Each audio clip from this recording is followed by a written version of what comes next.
We are here today with our neighbor George. George has been someone who has been a part of our Micah community for how long? 2 years. 2 years? Almost 3.5 years. He's going to talk with us a little bit today to share his story and help us to understand who he is as our neighbor and a part of our Micah community. So, George, why don't you start off and tell us a little bit about yourself? Well, I'm a good guy. I'm a hard worker. I like sports, basketball, football, baseball. Where'd you grow up? Caroline County. Caroline County? Yes. Yeah. For Rappahannock. Yeah. And you said you dropped out of in 11th grade? 11th grade. And then you went to Job Corps? I went to Job Corps. In Denver? In Denver. Yeah. Okay. Yes. What kinds of things did you study? Concrete, heavy equipment, roofing, all kinds of little different things that I do now. Yeah, and you've done that kind of work And most I've of done your that life, kind of right? work when I came back. My mom was dying, you know, and that's what made me come back to Virginia. Yeah. How old were you? 17. I left at 14. And then I went back to school back in Carolina. And then when my mom died, I just left again and been on my own ever since. Yeah. Do you have a family? Yes, I got 5 sisters. I had a brother. He died. He died at an early age, too. He died at, I think I was like 14, 15. That's what made me leave home, because he died. Yeah. So I had to deal with that. And I just took the wrong road because I couldn't understand why. So what are some of the challenges that you have faced in your life? Homeless, ridicule. I've been fighting and trying to survive. Just a lot of things I have done. The challenges I had to overcome. I lost my mom. I lost my brother. I never knew my dad. He died when I was born, you know. Then I lost. It was like a domino almost effect, you know. Yeah.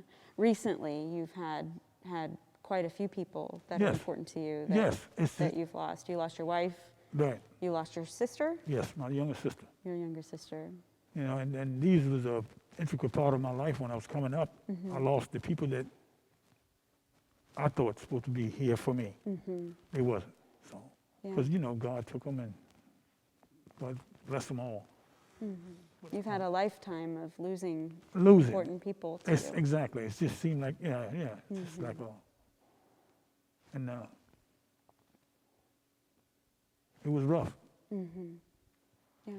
And I turned to the wrong things in my life, you know. Turned to alcohol to I guess to subside the hurt, the pain, and didn't want to face it. And I didn't have nobody to tell me about the losing of your family or the losing of this. I had to find this out on my own, you know. So I went to the wrong road. I went to drinking. I said, okay, I'll just stub this out, you know, or whatever you want to call it.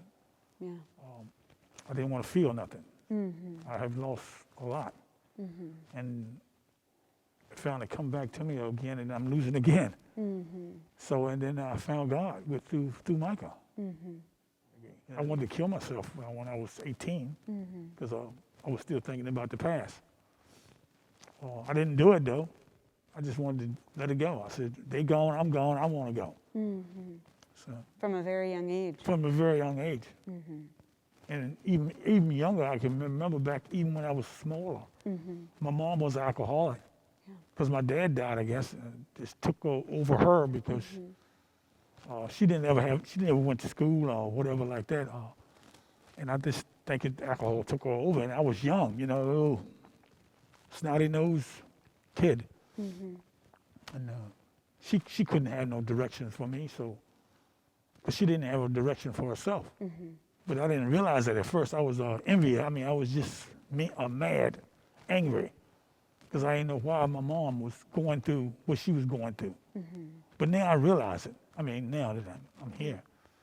But when I was young, I couldn't understand. You know, all the kids had mom and dad, and I was teased and, you know, and all that, you know, in my childhood. Yeah.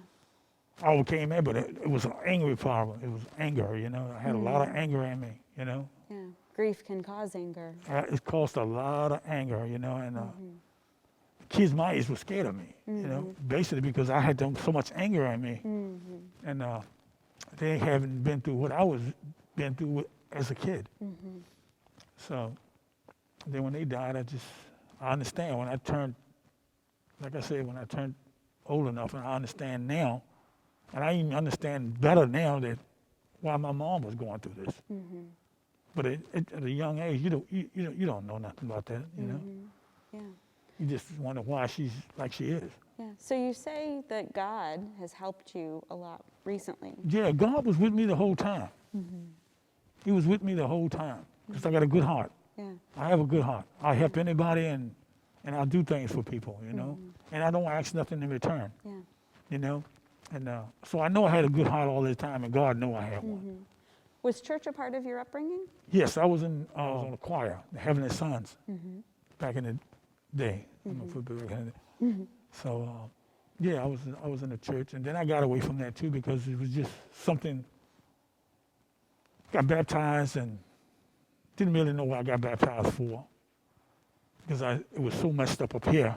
It's so much messed up here. So I didn't understand, you know, and I just did it because basically following the crowd, but not knowing that was a good follow. But I stopped, and I went another direction, you know. Yeah. So what kind of support recently has been helpful to you in overcoming some of the challenges that you faced? The street church. When I first came, it wasn't. It's like I was there, you know. But now it's changed to. It's part of my life. And, Street church is part of your life. yeah, it's like I'm starting to feel that all the stuff that I was doing, it was wrong. You know, at one time it was just a way of life. Yeah. To me, it was, you know, Yeah. because for what I've been through, Yeah.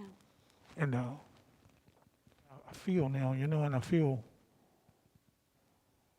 that inside this heart I got a big heart, and I got an even bigger mind if I put it to it, you know, and I just followed I followed the drugs and the alcohol.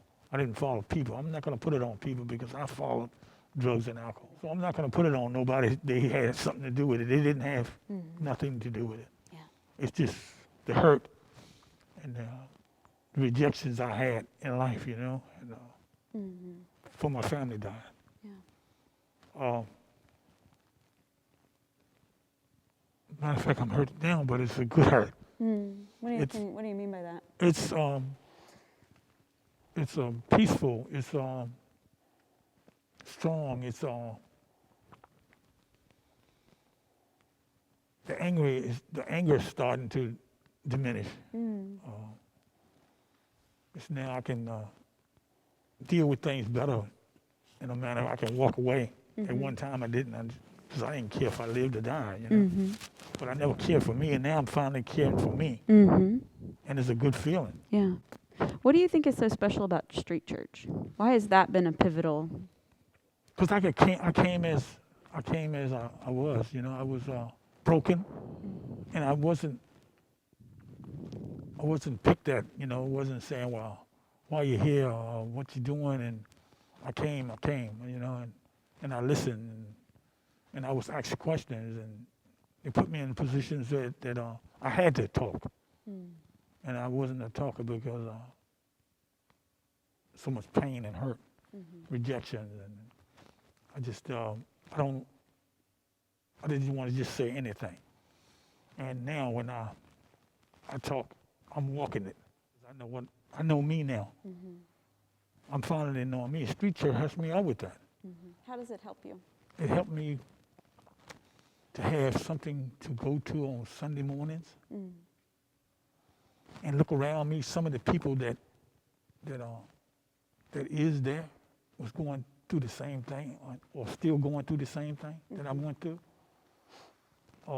And I felt comfortable there because they was broken too.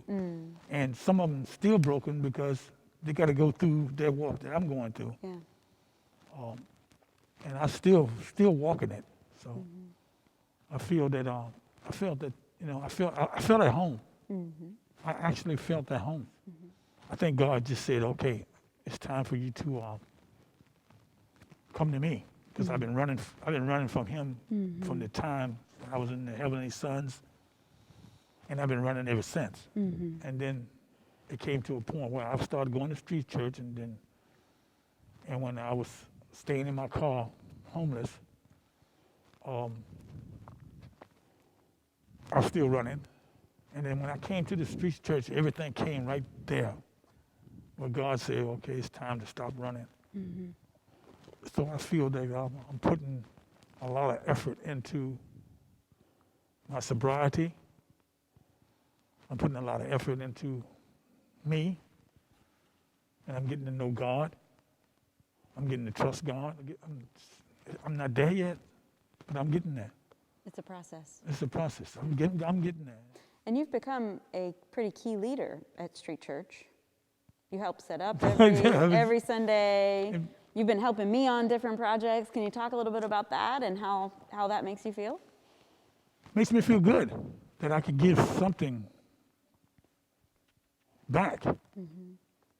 And I'm going to continue on doing it. It makes me feel good. And it's real. It's not something that I'm asking for something in return. I'm doing it from, like I said, I got a good heart. And God knows that. But now it's just putting it in the right perspective. And that's what I'm doing now. Yeah. I'm starting to love me. How can our churches love folks like you? What's most meaningful to you? By being stationary. Giving them a place to go on Sundays, and not just uproot and go. Yeah. That's for me. What makes me, that I know that I can get up Sunday morning and I say, okay, street church is going to be there no matter what. Yeah, okay. So I just want to thank all of the members of our Micah congregations for loving their neighbor as one body of Christ.